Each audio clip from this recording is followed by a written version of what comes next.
exemptions and actively eliminate tax evasion.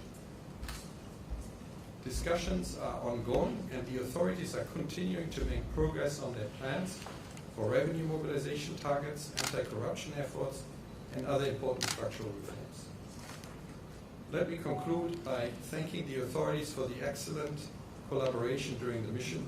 The team will continue its discussions in the context of the first review, with the goal of reaching a staff-level agreement in the near term.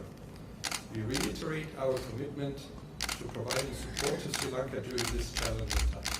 Thank you. Thank you, Peter. Now we will open the floor for questions. If you want to ask a question, please raise your hand and we'll give a microphone to you. Please introduce yourself and the organization that you work with. Hi, I'm Sandro from News First. So my question to you is, have you mentioned that the IMF is unsatisfied with the government of Sri Lanka's tax collection system so far?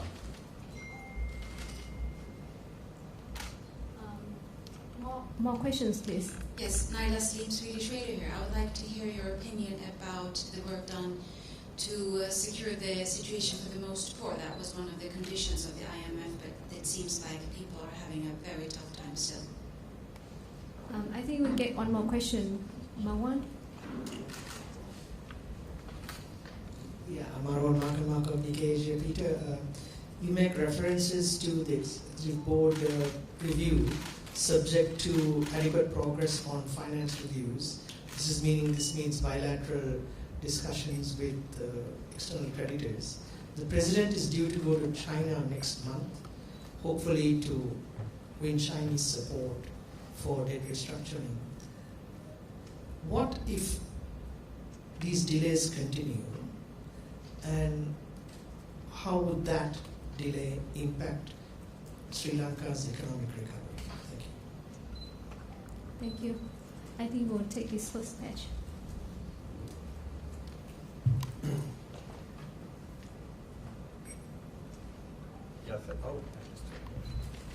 Thank you for these questions.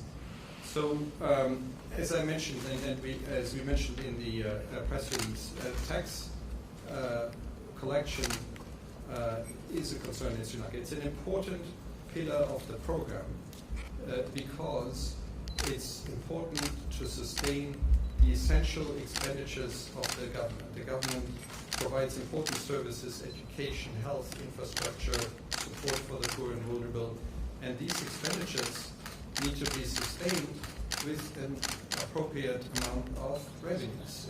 In Sri Lanka, there's a big gap between these two. Expenditures are the order of 19% or so of GDP. Revenue is in the order of 9% of GDP or so, and that gap needs to be filled. To accomplish that objective, it's important to have appropriate tax policies and tax administration systems in place that support this effort. The reforms in this regard already started last year with significant tax policy reforms that essentially reversed some of the large tax cuts that had taken place in 2019. But that by itself isn't enough for Sri Lanka to bridge that gap that I mentioned and to step away from being one of the countries with the lowest tax takes in the entire world. And so discussions in that regard continue to ensure that the objectives of the program can be reached. And you remember that the objective is for, in 2024, for Sri Lanka to be able to raise revenue equivalent to 12% of GDP. So there's some way to go to get there next year. Maybe let me also take the question on the debt, and then perhaps Sawat can speak to the second question. So this question was about the financing reviews and engagement with external creditors. So for the IMF program to move to the next step of completing the first review and dispersing the second tranche, two important components are needed. One is to agree with the authorities on a set of policies that they can take forward to achieve the objectives, so that we can reach staff-level agreement for this first review, and we're very confident that we will be able to do that with a little bit more time to continue the discussions. And then the second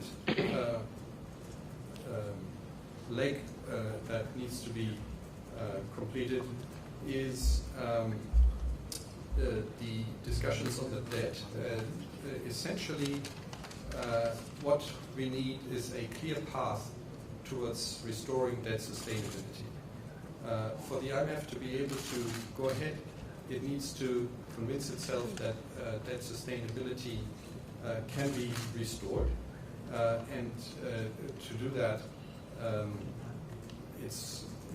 we need to convince ourselves that there are discussions, negotiations that will result in debt treatments that will essentially be in line with the debt targets that we had set at the beginning of the program in March.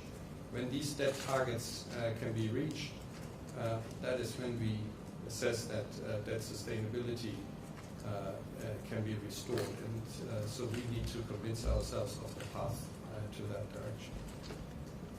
Over to Sal. On the question regarding the situation of the poor, I have been in Sri Lanka now for almost a year, and I've witnessed how the economic crisis has impacted all Sri Lankans, especially the poor and the vulnerable. And it is the poor and the vulnerable group that do not have the buffers to go through this crisis. How the IMF program can help? Well, we can help through multiple ways. First is when there is economic stabilization in the economy, that means that it's good for all Sri Lankans, including the poor and the vulnerable, because this means that inflation will go down, as it has been during the first 6 months of the program, and therefore this helps the poor, as we know, because inflation is the worst form of tax. It also helps through reduced interest rates, and we have seen interest rates also coming down. And then the program that the IMF has designed, the tax that is in place is actually quite progressive. So the poor and the vulnerable are excluded from it. Only those who are able to pay do pay. But in addition to this, the one point that I would like to highlight is the IMF program places a lot of importance on social spending. In fact, this is one of the core pillars of the program.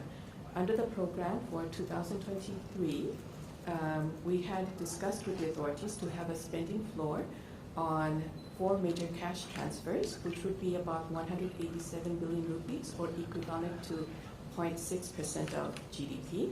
And going forward, we'd like to see this minimum social spending to continue into the next year. Thank you. Because from the 𝗙𝗴𝗶𝗀, as revenue mobilization remains a concern, revenue mobilization remains a concern. So in your discussions with the authorities, how satisfied are you with the plans that they have to address the situation? That's question number one. And the other one is SOE restructuring. Are you happy with the pace at which that is happening at the moment? Sinhala from 𝗙𝗶𝗿𝗀. My question is there any opportunity to reconsider this agreement? Which agreement? IMF, between government and IMF, because opposition leader always asking for renegotiate the agreement between IMF.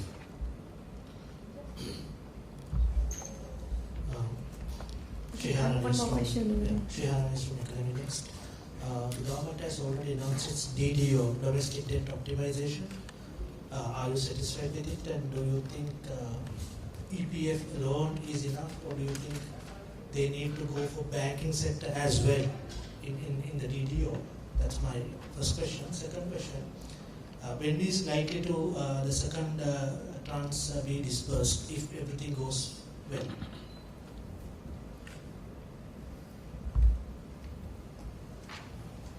Thank you. Okay, thank you very much. Revenue mobilization. So as I mentioned, there has been a strong effort already. Considerable reforms have been introduced. But at the same time, unfortunately, there is going to be a shortfall this year. This is partially due to economic factors, because, as I mentioned, growth is a tad lower than was projected, and as inflation is significantly less, and the exchange rate is a little bit different. So there's a whole host of factors that explain some of the shortfall. But there's also a lot more to be done in terms of continuing with the reform path and also tax administration. So that really is the area where the discussions are focused on, so as to reach the objective of 12% of GDP revenue by the end of next year, and avoid a shortfall next year. So we're really looking to the benefits of the tax reforms that were introduced last year to bear full fruit and to be supplemented with appropriate additional reforms. So maybe you can do in a second. With respect to can the agreement reconsidered or renegotiated? In principle, that's possible. It's of course a big undertaking, and indeed, we would want to be sure that the objectives of the program can still be achieved. But it does happen that there are little changes to the program where the same objectives can be achieved in different ways. Indeed, this is sort of what we do on an ongoing basis. For example, during this review, make sure that the policies that were agreed at the beginning are still the appropriate policies, or do adjustments that need to be made as we go along. So in a way, programs are dynamic and do that all the time anyway. And then maybe connected to that is the question on the second tranche. So there is no fixed timeline. As I mentioned, we need sort of two important things to be satisfied. We need to have reached agreement on a set of policies and reforms that will allow us to go forward with the understanding that the objectives of the program can be reached. So now we've discovered there was a little bit of a shortfall in one area during this year, and so we're looking to try and find ways to address that shortfall and compensate for it. And so working in the direction of having agreement on these policies is one important prerequisite. And then the other one is in the area of debt. Is there a stable path towards debt sustainability, reaching agreements with creditors that will help restore debt sustainability in Sri Lanka? And so when these two conditions are met, we can go forward. Of course, there's a little bit of an administrative process also. It takes us some time to write the report that actually assesses performance for the first review. That's a report that goes through various steps before it's considered by our executive board, which will make the final decision on this. and then finally publish that report and share it with the public. Then there's a question on the domestic debt restructuring and sort of excuse me, the various elements of it in the country. So from the IMF's perspective, what matters to us is that the debt targets can be reached. Remember, these are the targets with respect to the debt stock and with respect to the flow of debt, the gross financing needs, the debt service on the external side, and also the debt relief that's needed within the program period. The government, together with their financial and legal advisors, then has to think about how to reach that objective. How can we ask the various creditors to offer relief to us, the government, so that we can comply with these objectives. Now, within that, so the government has chosen a particular way, and as you said, the banks are not in there. Now, I should say we care about the targets, but we also care to some extent how we get there, in the sense that it's important for us to maintain financial and social stability. Because otherwise the problem could just become worse, and then these targets don't apply anymore. So here in Sri Lanka, I think financial stability is maintained. The banks will nevertheless suffer from the restructuring through their exposure to the government through domestic foreign exchange instruments, as well as external foreign exchange instruments. Which is why also financial stability is an important part of the program with its own pillar. But let me stop there. I've spoken quite a bit, and Katja can speak about this. So on the SOE reform, the objective of the SOE reform is to ensure that SOEs are run on a commercial basis and that they do not accumulate any more additional financial liabilities for the government. So in this area, the authorities are making good progress. For example, they introduced adjustments to the fuel and electricity prices to ensure that SOEs do not accumulate additional losses. And also, in the summer, the Cabinet approved a comprehensive strategy to address the cross-holdings of debt across the various SOEs, and these are both steps in the right direction. Ma'am, if I may, a quick follow-up question. Yeah, I think we have time for one more question. Thank you. My question is now relating to what Mr. Guru said earlier as well. Now, there has been a huge exodus of professionals in Sri Lanka, as you would have noticed. And alongside that, a lot of people, citizens of Sri Lanka, have found it very difficult to handle the tax burden that has been going on because of the reforms. Of course, understandable. However, you also mentioned, Mr. Guru, that there has been a gap within the government revenue and the government expenses. With that, do you think that we can expect tax reforms in the very near future? Yeah, maybe one more over there, and then we'll close.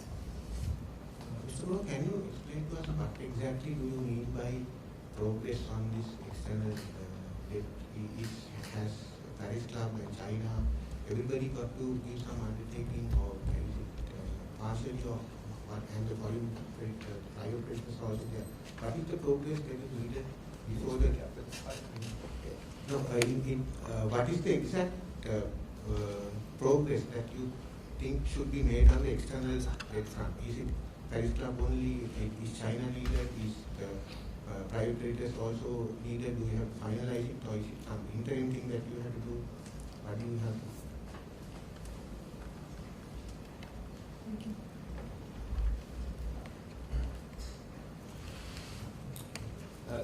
Thank you. Yes, filling the gap of missing tax revenues does mean some reforms are needed in order to increase the tax take. We are fully cognizant of the cost that this implies for the population, and indeed, it's not only the taxes, right? It's also utility prices. Inflation has left prices very high. the population is affected in so many different ways, and it is, very, very burdensome for the average citizen of the country. Essentially, the country is now sort of experiencing the consequences of both policies and shocks that happened in Sri Lanka over the past so many years. These are policies that left the country very vulnerable. In particular, a very strong tax cut in 2019, which the effects of which were then exacerbated by various shocks in the country. So all this culminated in the crisis that was at its depth in the summer last year when we were here also. And so essentially the population is now being asked to help cover the costs, and that is very burdensome, and I understand that. On the question of the what's needed on the debt, so really what we need is, so we conduct something called financing assurances review. This is a process that we have that applies in the case of Sri Lanka to both official creditors, meaning other countries that have lent to Sri Lanka on a bilateral basis, as well as commercial creditors, for example, bondholders. And as you know, the government is in discussions with all of these groups. In Sri Lanka's case, the debt is spread around quite a bit, externally and domestically. And so what we look for in order to be able to move forward in this debt restructuring case is adequate progress in the negotiations with the creditors that would give us confidence that this process will be concluded in a timely manner and in line with the program's debt targets. So that's really what we're looking for, and it is the executive board's decision at the end of whether and when the IMF will be able to move ahead. Thank you very much. We have come to the end of our press briefing today, and please note that the recording and transcript will be posted on imf.org very soon. Thank you very much for being here with us today. Thank you. Thank you.